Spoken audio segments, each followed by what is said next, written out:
The Medicines Patent Pool is a public health organisation based in Geneva, but with offices also in India. And what we were set up to do was to ask the pharmaceutical industry to give us licenses on their new patented drugs that we could then sub-license to generic manufacturers to produce high quality but affordable versions of these new patented drugs for low and middle income countries, to make sure that people there could have rapid access to them and not have to wait 20 years till patents expire.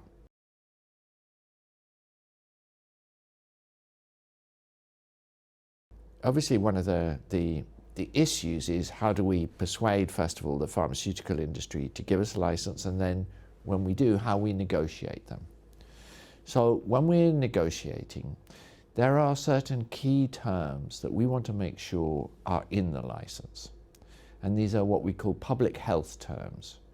We want to make sure that our licenses cover as broad a territory as possible, but obviously we have to take into account the commercial interests of the pharmaceutical company that we're licensing from. We want to make sure that they are aligned with other potential access mechanisms like TRIPS flexibilities and so on. We want to make sure that there's nothing in the license that will make it slow or difficult for generic companies to develop and then market and sell the products as quickly as possible. Because as I said, what we're aiming for is speed. What we want is that in as far as possible, people in low and middle income countries get access pretty much at the same time as people in high income countries to the newest drugs. So licensing and what it takes, the actual negotiations can take a while, because trying to tie all this down, make sure that we're in agreement on this, making sure that, as I said, we balance the commercial interests of the innovators with making sure there is a sustainable market for the generic companies, because the whole point of our model is that it is sustainable. It's not like a donation program. This is designed to be money-making for generic companies, albeit with fairly slim profits to make sure that the prices are as low as possible. And then also balancing those two against the public health needs.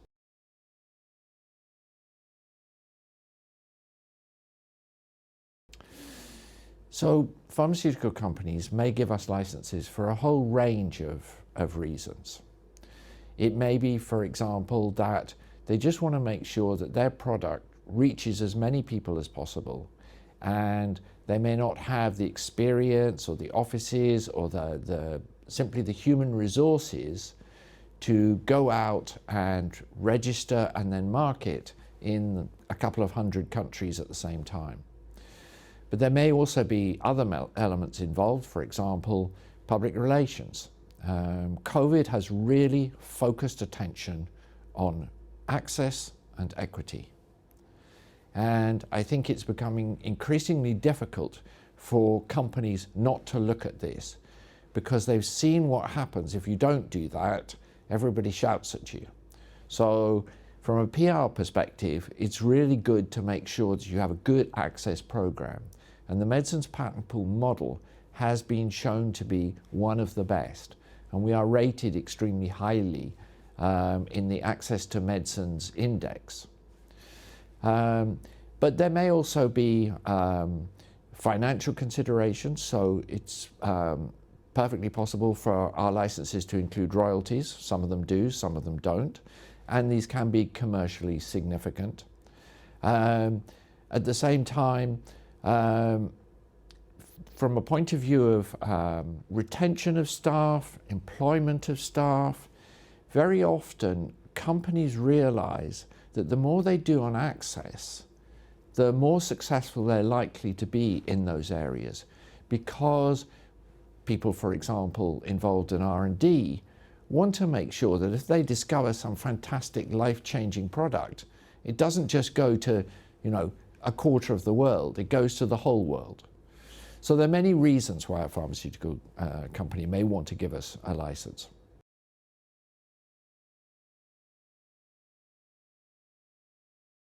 There's some feeling that complex products, for example, are too difficult to license. So vaccines, biological therapeutics, and I think that, and also actually, to be honest, up until right now, there's been a misconception that you can't do licensing in non-communicable diseases. And I think with this new license, we've shown that you can. But also in terms of the more complex products, generic companies are getting much better at knowing how to develop them. Regulators are becoming much more amenable to having shortened pathways to make sure that they're available quickly. So I think that the biggest misconception about licensing is you can't do it. And it's in different areas that people bring this out. So, oh, you can't do it for that, you can't do it for this. I think we are absolutely convinced that in almost every case you can do licensing. And we should stop asking ourselves, can we do it? And ask ourselves, how can we do it?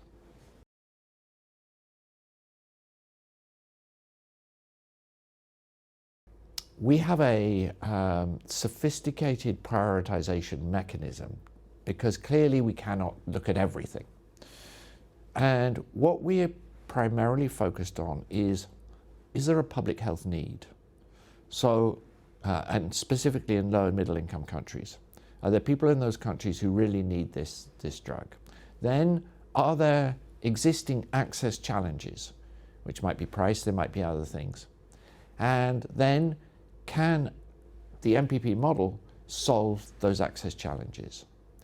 And if the answer to all those is yes, it's a big problem, yes, there are access problems, and yes, we can solve them, then that's the medicine we'll go for.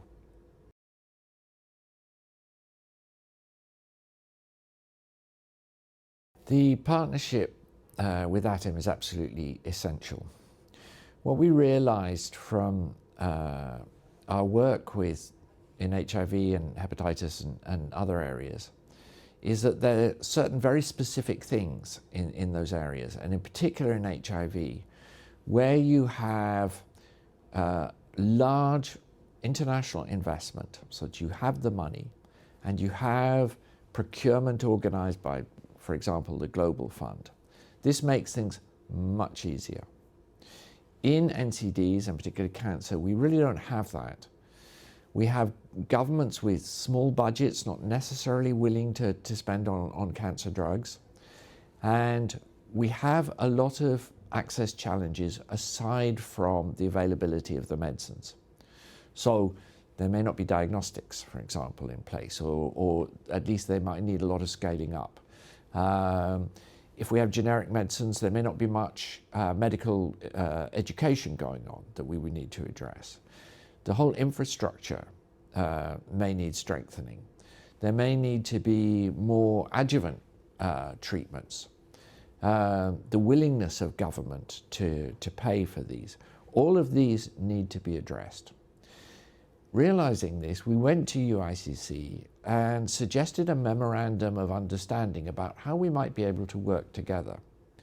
And UICC said, this is a good idea, but it's not big enough. Actually, what we need to do is to put together a whole consortium, and that's how Atom was born. And it's a consortium that is trying to address all these different access challenges in a holistic way.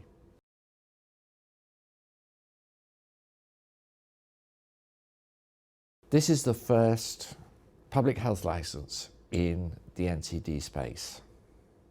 And as I said earlier, I think a lot of people said, oh, this can't be done, it's not appropriate. And we've really believed that it is appropriate. It is a really good way of providing access. We've been talking to companies for quite a long time, and it's been slow. But at last, here we are, and that's why it's such a milestone. This is different, this is new, And as such, it's really a fantastic license for us. I think it changes or will change the perception of the world and particularly of pharmaceutical companies about what is possible. And as I said earlier, it's not can you do it, it's how can you do it. And we've shown this is how you can do it.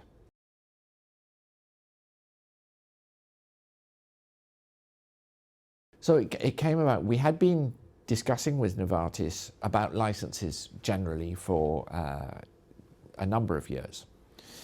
And then when Atom was formed, this really gave Novartis, I think, the comfort to know that these other challenges that I talked about are being addressed.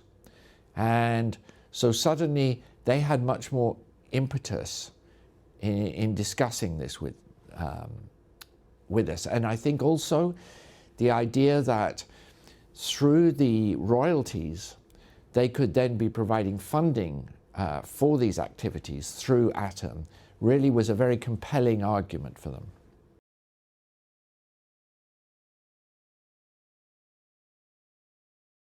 What this is going to do is to provide affordable access to a second-line drug that is really important in leukemia. A number of patients find that imatinib after a while does not work for them, and so they badly need a second-line treatment. And nilotinib provides exactly that.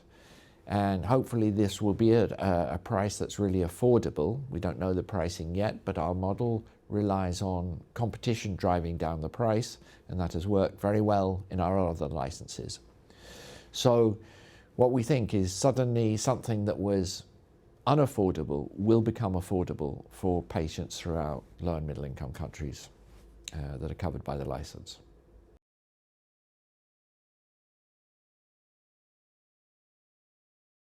What we've learnt about licensing is that there's no one size fits all. Almost all of our licenses, each one essentially is different from the last one in some respect. We negotiate them on a bespoke basis with the pharmaceutical company involved, depending on the product, depending on the market, depending on where we are in public health.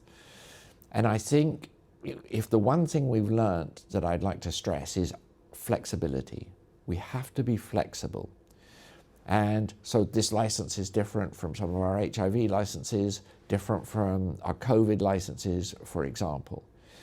And in this particular license, we've concentrated on countries where Atom is going to be providing the support and the answer to the other access challenges to really make this a success.